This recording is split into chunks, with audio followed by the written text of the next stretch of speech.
I really do not recommend that you do what I do. Like, hello book besties! Welcome back to my channel, or welcome if you are new here. My name is Kiera and I am so excited to have you here.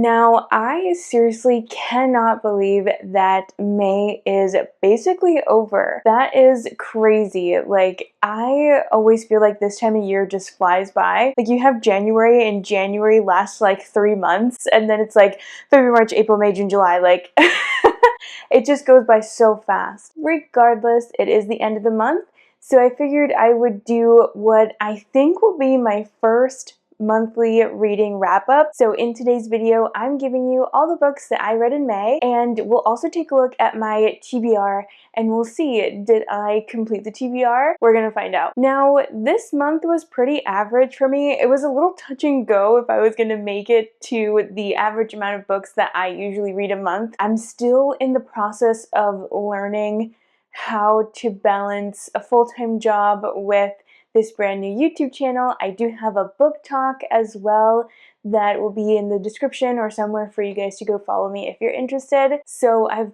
been trying to learn how to manage that with also still keeping up my reading to maintain said book related content. So it was a pretty normal month for me, so I'm kind of relieved that I was still able to keep up with my reading even though I have so many new things going on. I did start a book that's on my June TBR in this last week of May just because I know I'm not going to finish it in May, so I won't include that in this video, but just know that like last week from like month 1 to month 2, it's kind of touch and go if I'm gonna finish something on the TBR or just move on to like next month, depending on how big the book is and how much I want to read it. You know, sometimes I kind of split that way. So anyways, I digress. Let's get right into all the books that I read in May. I'm also going to tell you guys if I recommend them too, because I think that's like really helpful to know. Luckily, this month I did do all physical copies to kind of finish up my physical TBR and read all the books that I have on my bookshelves before buying more. I read 5 books, which is pretty usual for me. I read around 4 to 5 a month. Now, I did make a video earlier this month. The link to that video will be in the cards somewhere on this video, where I show you how to plan a TBR as a mood reader, and then I actually give you my May TBR. So I'm going to quickly list the books that were on that May TBR, and then we'll kind of see how many I actually read from said TBR. So I have here those books that I had on my May TBR that I plan to read this month. Starting off, we have We Live Here Now by Sara Pinborough, My Husband's Wife by Alice Feeney, we have Daggermouth by H.M. Wolfe, We Burn So Bright by T.J. Klune, and finally we had Silvercloack by L.K. Stephen to wrap up the month. So out of those 5 books, I ended up reading 3, which is pretty normal for me as a mood reader. That's why I always recommend that you kind of have backups for the month to give you more ideas in case you're in a specific mood for that month, which I very clearly was. So let me just break down what my month kind of looked like. So this month, I actually had 2 books that I paused, 2 books that were 3 stars, and then 3 books that were 5 stars. So overall, it was a pretty okay month. I do know that this month, actually over Memorial Day weekend, I did get sick. So it kind of attributes to the pause, at least one of them this month. But anyways, I digress. So I think I'm going to start with the pauses. We'll go to the 3 stars, and then we'll finish off this video on a high note with my 5 stars for this month. So my first pause was actually Silvercloack by L.K. Stephen, and I will explain why I paused it. So like I said, I do have the physical copy. When I picked this up, I had just finished reading We Live Here Now by Sara Pinborough, and I'll talk about that one later in this video, but that was so good, and I just think I was in a little bit of a book hangover when I tried to pick up Silvercloack. So unfortunately, just nothing was hitting, none of the information was retaining in my brain, so I did have to pause it. I will say though, the premise, or at least the first like 50 pages that I read, were actually pretty good. So I do have hopes to pick this up, hopefully in these next couple of months. So yeah, I did pick up Silvercloack, but unfortunately I did end up pausing it. The next book that I paused this month was Home Before Dark by Riley Sager. Now, this one, I even have the bookmark in this book because I do have plans to pick this up. What happened with Home Before Dark is, like I said, over Memorial Day weekend, I actually got sick, and I think it was on Monday, I read Ask for Andrea, and that book I read in one sitting, and unfortunately, that one just didn't hit like I was expecting it to, which we'll also kind of get to. So I tried to pick up Home Before Dark, and I think I just got a little bit fatigued with like scary or thriller books and horror books. So I picked this up. It is good. Like, I'm going to go back to this, but I hit one of those moods as a mood reader where you just need a switch, you need a new hyperfixation. So unfortunately I did pause this one as well, and I actually picked up Starside by Alex Aster because I also bought that book over the long weekend. I'll include a picture of the cover because I don't have it with me right now. It's on my coffee table to go and continue reading because I am loving that book right now. Yeah, I unfortunately did have to pause Home Before Dark, but I do have plans to continue it at a later time. Before I move on though, I just want to add, I really do not recommend that you do what I do. Like, unfortunately, when it comes to me, my reading taste, my reading stamina, I don't really know what you would call it. It has to be listened to. Like, I cannot force myself to read a book that I am not enjoying, or I simply won't read for weeks. Like, my reading slumps are something serious. Like, I cannot, no, I don't mess with reading slumps. So I will pause for that reason. It is not healthy, it's not cute, it's not stable, but here we are. Like, I have no self-control. Don't do what I do. This is not advice. I have no business giving you advice on what to do with your reading. Now, moving on, let's get into my 3-star reads for this month, starting with We Burn So Bright by TJ Klune. I am so disappointed that I did not love this. This was my book club's pick for this month, and it is really short. I think it's like actually under 100 pages. Oh wait, no, I'm actually so dumb. Don't listen to me, it's not under 100 pages. It is not. It is just under 200 pages. It's 163 pages. And this book, I really wanted to love it. The story is beautiful. Let me kind of tell you what's going on with this book. So in this story, we follow a gay married couple, which I love. They are in a dystopian world where the world is actually ending, and they take an RV trip. It was a beautiful story. It had very beautiful themes. I loved the conversation of just diversity in this book. The gripe that I had with this book, the reason why it was not 5 stars to me, is just because I wanted a little bit more.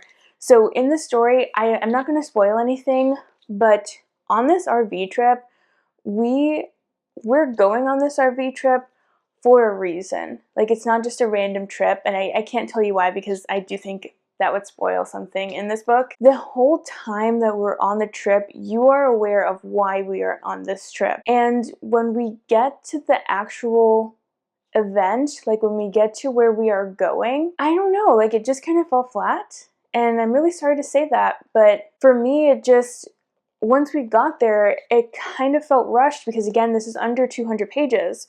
So of course you don't have a lot of time to talk about, what's going on. But I just feel like with a story like this, I wish we just had a little bit more because I feel like this one had the potential to make me cry my eyes out. But unfortunately, I just thought the ending was a little rushed. So for that reason, I gave this one 3 stars. Now, moving right along, we have my next 3-star, which was Ask for Andrea by, I'm totally going to butcher this, I think it's Noelle. Ihli. I'm so sorry, I really should have Googled how to pronounce this author's last name. Anyways, I digress. I gave this book 3 stars. Now, this is another one that I really am so disappointed that I didn't love. Like I've mentioned before and in this video too, I have a book talk and I am mostly in the thriller niche of book talk. and everybody loves this book. Like, I had so many comments saying that they loved this book, so I really wanted to love it. The premise for this book is also really unique too. So in the book, there's like a little note for the reader, and it says that it was loosely inspired by Ted Bundy's victims. And basically we follow 3 women who were killed by the same guy, and now they're going to hunt him to try and stop him from doing this again. I even like have some tabs in this book because I really wanted to love it, and I did get some really nice quotes, but unfortunately, it was just another one where I wanted more from the story. I didn't necessarily feel thrilled or even really scared by the story. I just felt really bad for these 3 women, and I don't know, I feel like they deserve so much more. Even if it was like in this book we talk about a story of female rage. I wish we would have gotten more rage. I wish we would have gotten more revenge from these women to the serial killer that we follow in the book. So it had a lot of potential. I did really enjoy this though, and I would still recommend it, even as a 3-star. Like, I don't think a 3-star is bad. I think 3 stars was like, it was good. I enjoyed it. I had an okay time. I finished this in one sitting. I read it in one day. So I do recommend, if you want something to wrap up your month, you want just like a short thriller read. I also think this would be a good recommendation for someone who's getting into the thriller genre and you don't necessarily know if you want to feel like super stressed and amped up the whole time. This could be a good pick for you too, because it wasn't very intense. That was Ask for Andrea, unfortunately. I only gave it 3 stars. And so now that we have those out of the way, I did have some 5-star reads this month, which is very exciting. So I do want to get into them. I will also be giving you the synopsis for each one and telling you who I specifically would recommend these to. Now, I want to start off with My Husband's Wife with Alice Feeney. I read this right at the beginning of the month. This was a buddy read that I did with one of my good friends on Book Talk. And this was such a fun thriller. This was my first Alice Feeney book. Let me tell you what it is about. So in this book, we follow this woman named Eden Fox.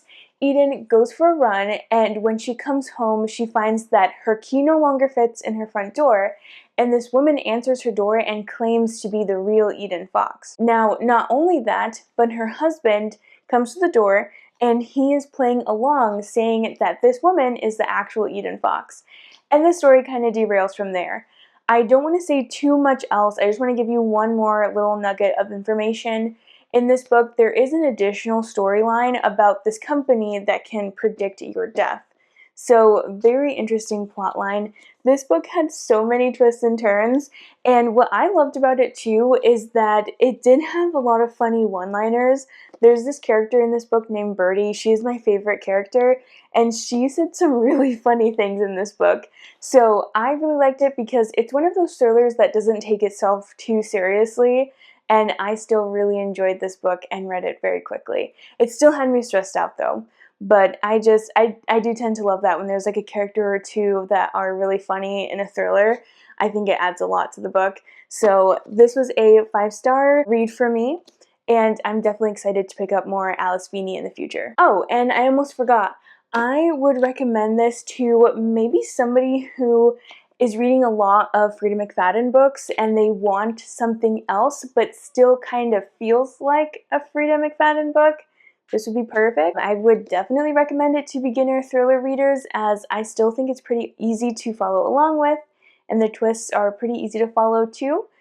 It does have an unhinged woman, which is my favorite trope in the thriller genre, and it was pretty funny. And following that, I also rated We Live Here Now by Sara Pinborough 5 stars as well.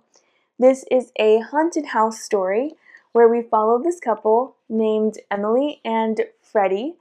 Emily had an accident just before the events of our book, and she went septic, and now they're moving into this new house, and she feels like she might be having some post-sepsis symptoms, but she's starting to hear really weird things, starting to see some really creepy things, and not only that, but Freddie, her husband, is a downright liar. He has some really shady things going on, but don't you fear, because Emily is not far behind. She has her own really not so great secrets. So Emily has her own stuff going on too. This book I had to give 5 stars. I also had some tabby tabs in this one too. I love this book. It is not your typical haunted house, which I found really refreshing. Sarah Pinborough, she takes such an interesting spin on the haunted house trope, which I found very interesting. I love this book because you could not tell who was telling the truth. Was Emily actually crazy? Were these things actually happening? Is Freddie crazy? The other thing that I really love too is how messy everybody is in this book. Like, it's not just Emily and Freddie. They have friends who are super messy. There's other characters in the town that they live in that are super messy too, and I ate that up. Loved We Live Here Now by Sarah Pinborough.